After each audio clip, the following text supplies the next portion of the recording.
Kyocera PA4000WX printer is set at the factory to work at altitudes up to 3,280 feet. If you're at an altitude higher than 3,280 feet, you must set the printer to your altitude to maintain the print quality.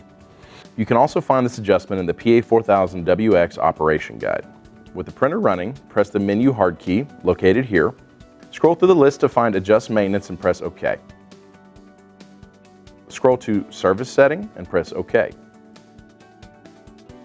Scroll to find Altitude Adjustment and press OK. Select the altitude range of your location. If the location is 3,280 feet or below, normal is the correct setting. The asterisk on the operation panel denotes the selected setting.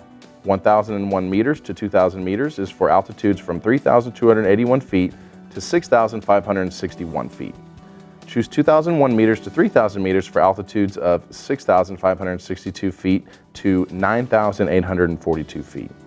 Select the 3,001 meters to 3,500 meters for altitudes of 9,843 feet up to 11,483 feet. In our example, we are keeping the default setting of normal. After making your choice, press on OK. Exit out of the menu by pressing the hard key and under Exit on the display.